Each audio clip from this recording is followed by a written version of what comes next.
let's just talk about multifamily property, right? This is duplex to fourplex. That's what's called residential income multifamily, right? So anything from a duplex to a fourplex, that's residential property. It's income property multifamily, but it's residential because you can get a residential loan, right? Once you go 5+, 5-unit building, anything beyond that, that's commercial real estate, right? The reason it's commercial, because you can't get a residential loan. You have to get a commercial loan, all right? Even though people live there as their residents, it's commercial real estate because, you know, the financing. You can't get a residential loan, you have to get a commercial loan, okay? So that's just a real quick explanation of multifamily and a breakdown of multifamily. Residential income, 2 to 4 units, and then 5+, commercial multifamily, all right? The reason we like to focus on multifamily, there's a lot of reasons, but the bottom line reason is that multifamily properties have outperformed the other food groups of real estate, single-family homes, you know, retail property like we're in, office property, industrial, hospitality. They've outperformed these other assets during the downturn, all right? I think that's a critical measure on what type of property you want to buy. Something that made it through the worst period of time is probably something you got to give your time and attention to, all right? The reason why it made it during that period of time is because people got to live somewhere. When they get kicked out of the house, where they going to go? They're going to rent somewhere, either another home or into an apartment building, right? Or they're going to be here on 24th Street, sleeping on the side of the building, right? So they got to live somewhere. So in the worst period of the Great Recession, vacancy rates, right? The measure that measures the amount of vacancy in a building, the worst it ever got as a city here in Oakland is about 11–12%. And some of the harder hit markets like Stockton, Sacramento hit almost 20%, right? But that, if you're 20% vacant, that means you're 80% occupied, right? In that same period of time, there were so many, and if you're from East Oakland or you lived in East Oakland, from like 2007 to about 2011, 2012, you would drive through a neighborhood and almost half that neighborhood is a vacant REO house.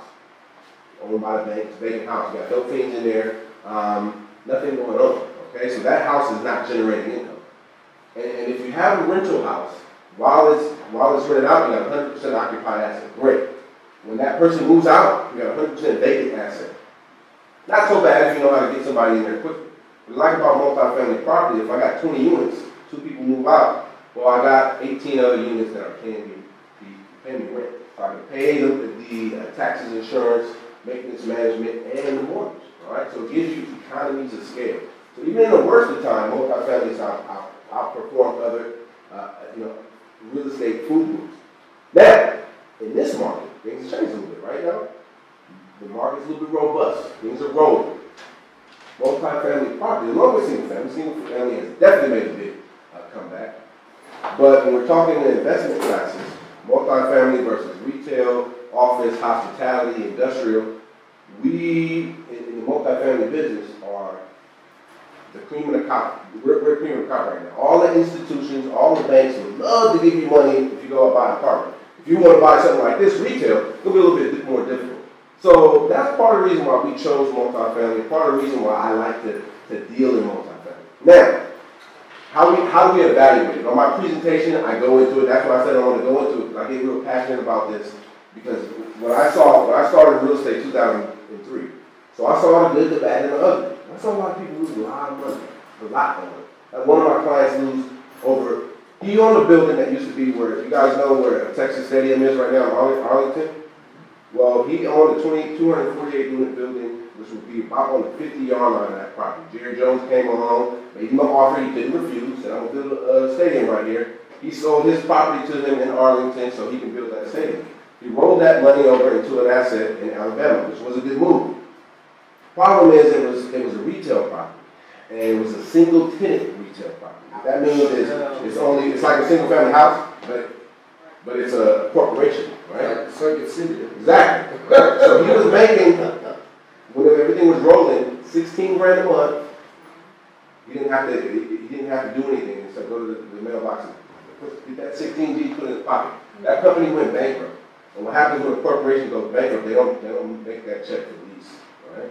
So I instantly went from 16 grand in his pocket to having to pay out 20 grand a month. And, you know, he lost it, all right? He's a smart guy. And a lot of people lost a lot of money. What's important when you buy real estate, is you have to evaluate it properly. It first starts with the cash flow. I don't care if you're doing development, an apartment building, whatever. The building's got a cash flow on some level.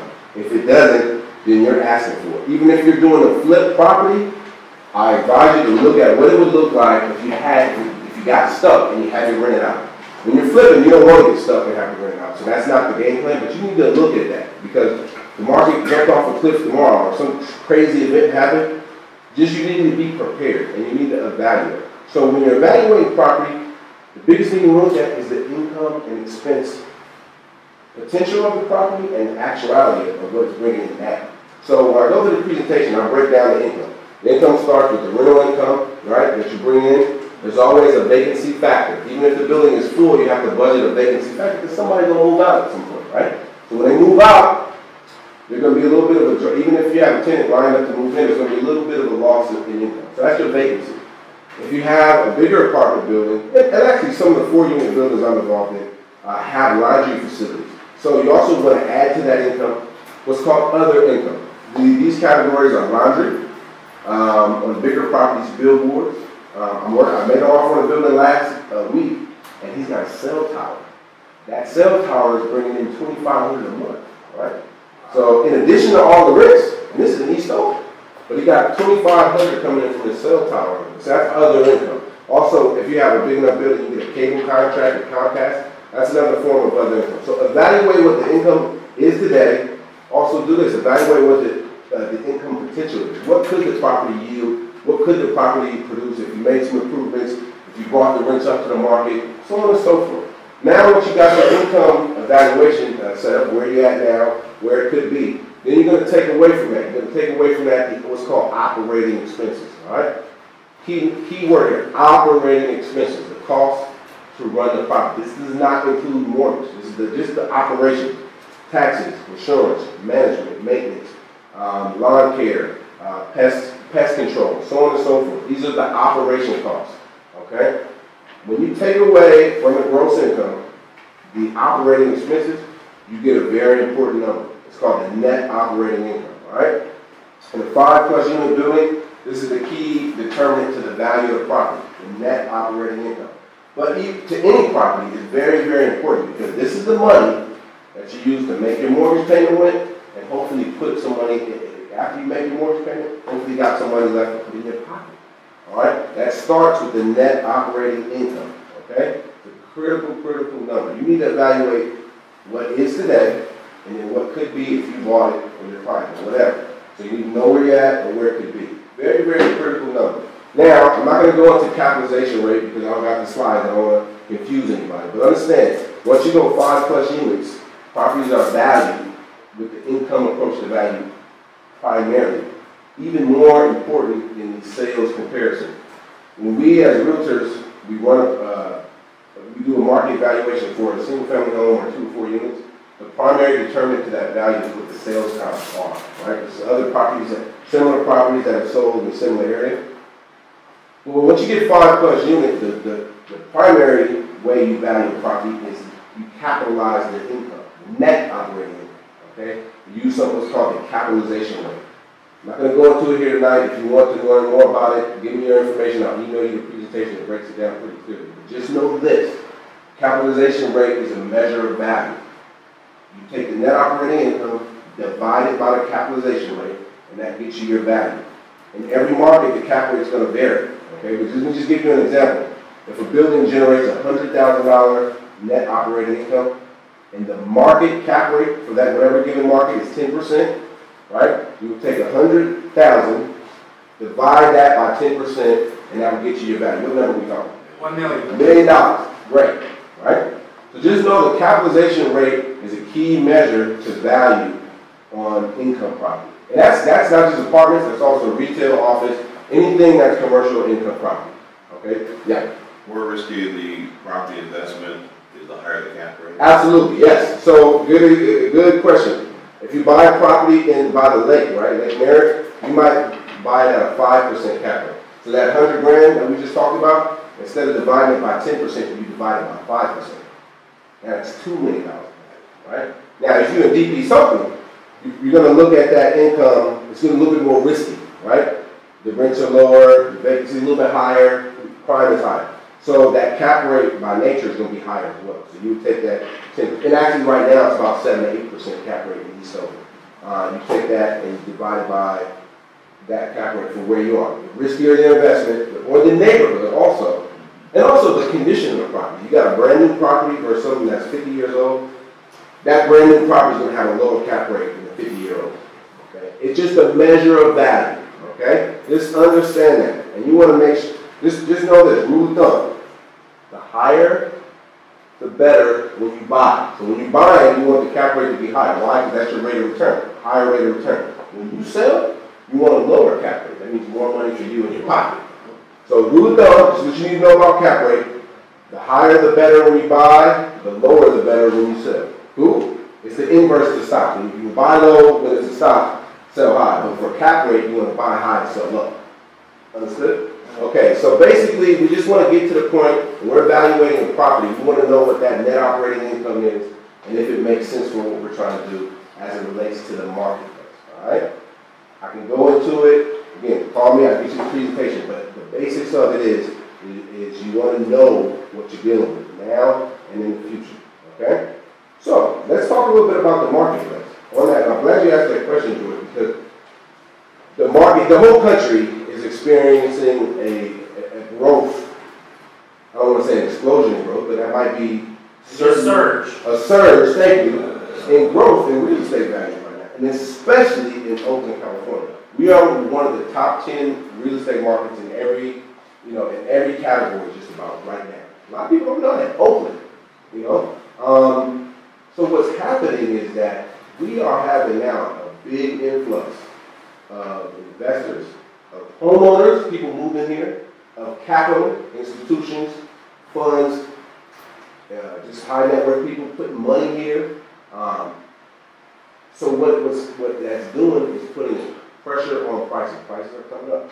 What it's also doing is it's eliminating inventory. Any guys out there making offers on property and just saying, hey, where's the property? I'm looking up on the internet, you have all cash buy. Look, you have all cash buy. Right? How many offers have you made for them over the last couple of months? All cash. I would say about maybe 8. Yeah, 8 offers. And they all been, what's happening to them? Outbid. Wow. Right? That's all cash. That's no mortgage. Let me just, 10-day close. 10-day close, right? So this is not just a fly-by-night happening. Oakland is one of the more affordable cities in the state of California. Probably the most affordable big city outside of Sacramento and Stockton. And then definitely in the Bay Area. I mean, there is no city, and maybe Richmond a little bit, but actually even Richmond. A lot of our prices are the same in Richmond, if not more. We are affordable, and we're central. Okay, you want to get to San Francisco, come from just about anywhere. You're going to come through Oakland one day, whether it's BART or through the freeway, the Bay Bridge, whatever. We are very central to everything. We're very close to the South Bay. We're very close to the peninsula. So this is now, we're starting to get national acclaim as a market. So everything is starting to really become more expensive. Everything is really starting to be, very competitive. Okay, so real quick now. With that, do you see more construction happening now for new homes and multifamily homes now? Good question. Yes, we do see a little bit more construction happening. And I'll say a couple of projects that I know of right now. Right on 98th and MacArthur. MCAL, which is a big affordable housing developer, is almost complete with their new housing project. Also, the Coliseum City project, which has been, they found an investor for that. They're going to build a new Coliseum for the Raiders or the 80s, one of the two. Also going to have a big multifamily element of it. Outside of that, not too much development.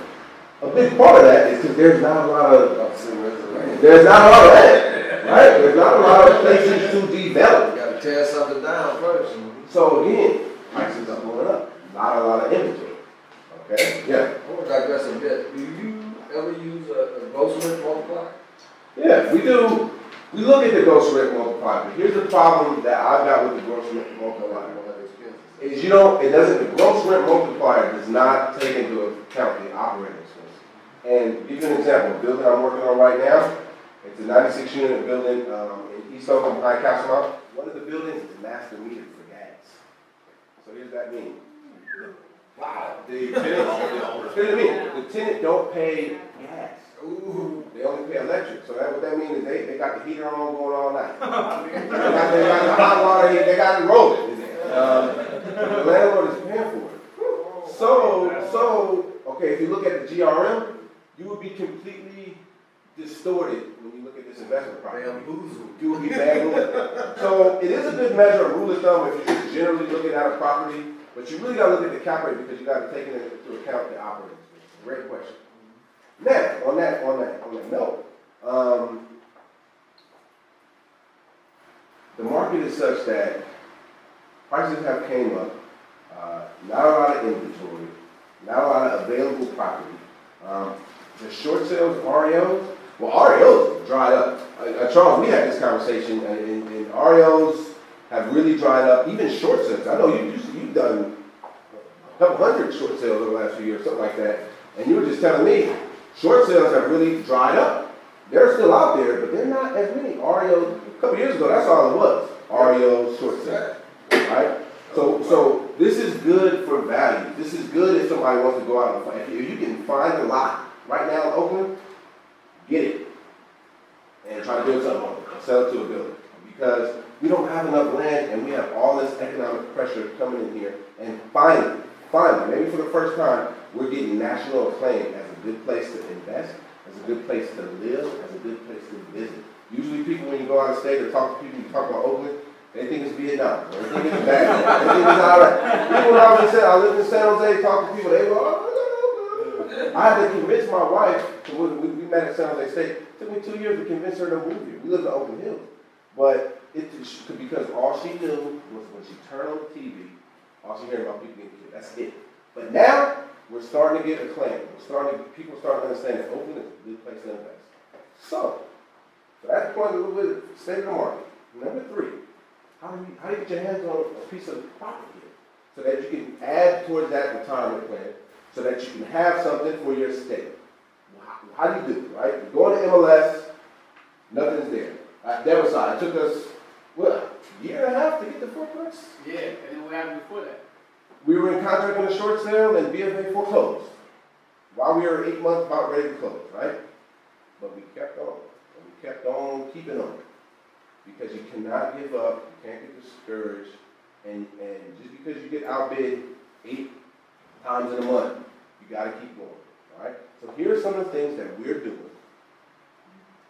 for our clients as brokers and for ourselves as investors to try to get at property before it either goes on the market, before it gets bid up, or even if it's in a bidding situation. Give ourselves a competitive advantage against the competition. First and foremost, it's going to sound generic, but the bottom line, what I can see in 10 years of real estate I've been here, the majority of the deals I've done have been via my network. People I know, people I meet, okay? That's how you're going to get a lot of deals done, guys. That means you got to come to meetings like this. You got to get out to every investment seminar, every investment. There was a big rental housing. Anybody make it to the rental housing trade show today? Stuff like, you got to get out there. Right? And it might seem mundane. You might go to 3 events in a row and not meeting anybody of value or anybody you think is of value. And here's another thing. Do not judge people. Some of the richest people or some of the most wealthiest people you're going to meet might be driving a pickup truck and look like a jacket. And now, that's more often the case, the fact, than somebody balling driving a Benz or a Bugatti. Most investors are frugal people. You see them in the Benz, they're driving that because they probably can afford a Lamborghini, right? Most investors live below their means. That's an investment principle, right? Yeah. That's how they roll. So don't judge a book by its cover. Make sure you network continually. And I preach this to the team, you guys. I say this like literally every sales meeting. This is what I'm saying, because this is how I've done a lot of deals. Give you an example, the property we're working on, it's 96 units, it's listed on the market. The listing agent called me. We've been through a few battles before, me and this guy. But he knows that East Oakland is kind of what that's where I'm from, that's where I work. So when he was selling this property, he called me up.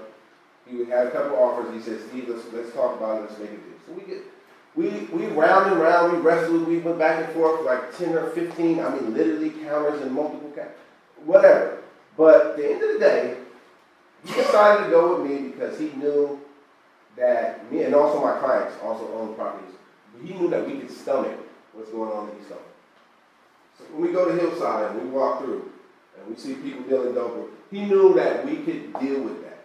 And that was an intangible thing. That's not on the $5 million deal. But he knew that we had the stomach for it. Whether we get it done or not, I mean, that remains to be seen. But it was through a network. Give you another example. There's a deal we're working on now. It's a 4-year. We're buying the loan. And we're going to finish off the foreclosure and, take over the property. A little bit of aggressive real estate investment tactics, something that we're doing. We've done it before. That deal came about as one of our realtors, again, and he's in San Jose. That came about through one of his, he goes through an investor exchange meeting every month. He's been going there every month for the last 2 years, didn't get nothing. The last month he got something. And he got this 4-unit deal. We're buying the loan for $400,000 in North Oakland, a property that's probably worth close to $800,000. Wow. All right? Now there's some costs and some fees on top of that $400,000, but again, it comes through your network. All right? So the biggest thing you can do is network continually in the right places where you can come up on deals. And this is true in the old market, it's true now in the new market. So number one, network. Number two, look outside the box. Don't just go on the internet, MLS, realtor.com. Now, you want to know what's going on, so stay logged into that. But go see what's happening in that bankruptcy court. Call a couple bankruptcy attorneys you know, right? Hey, you got anything coming down, anything happening, so on and so forth. Track, if you haven't heard of foreclosure radar, give you a little knowledge, some of the professionals here. Foreclosure radar, $49 a month. It shows you all the NODs, notice of default, notice of trustee sale, bank-owned property, so on and so forth. Things that are in trouble, okay? You got to look outside the MLS. So go, that's what we did. I don't have a problem sharing that with you guys all because it still requires work. You got to go after it, right? But look outside of what's on the MLS. So track what's at the, yeah.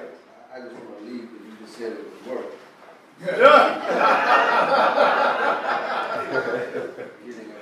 But that's what most people lose it. You know, they go to seminar, they think it's going to happen overnight, but it is work.